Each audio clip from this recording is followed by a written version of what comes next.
Whether you are a PvEer or a PvPer, no one can deny that one of the most important aspects of Deepwoken is your build.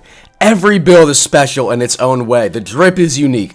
The race is unique. The weapon, the talents, how it plays the monsters, every build is different. However, metas arise no matter the era, and each era can be categorized by a special build that was incredibly recognizable and sort of suited the greatest playstyle that you might find. This goes as far back as the Azure Flameshatter Katana, and now can be seen with the Light's Final Toll Full Pen Blindseer. A lot of these builds did typically, they come about organically. A lot of the builds, a lot of the meta just follows whatever is strongest. But the driving factor behind what builds you're going to see most commonly come from your favorite content creator. Now let me explain that.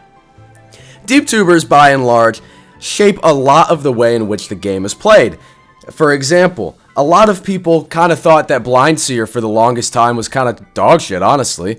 But No-Go showed just how effective it is, especially in a team fight setting. And now, Blindseer is one of the most well-liked and one of the most used oaths in the game. It's incredibly powerful, and that's thanks to 1cc, highlighting just how strong it was.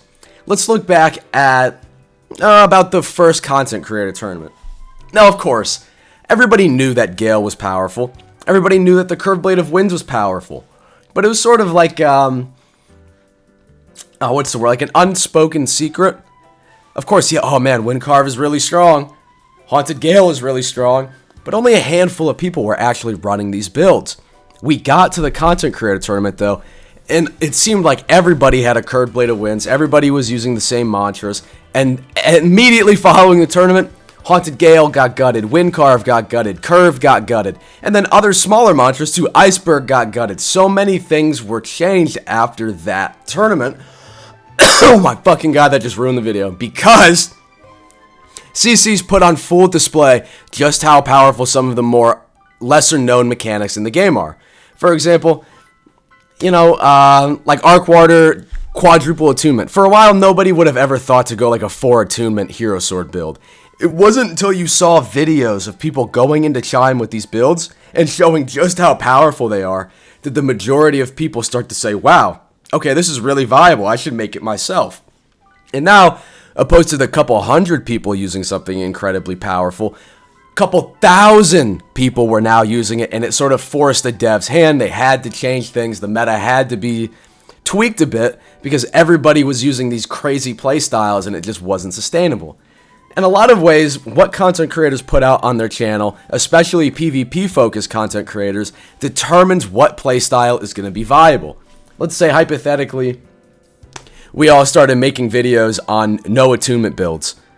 Is that the most powerful build in the game? No. But you're going to see a massive, massive uptick in no attunement builds because people see us having fun on no attunement and they want a piece of that themselves.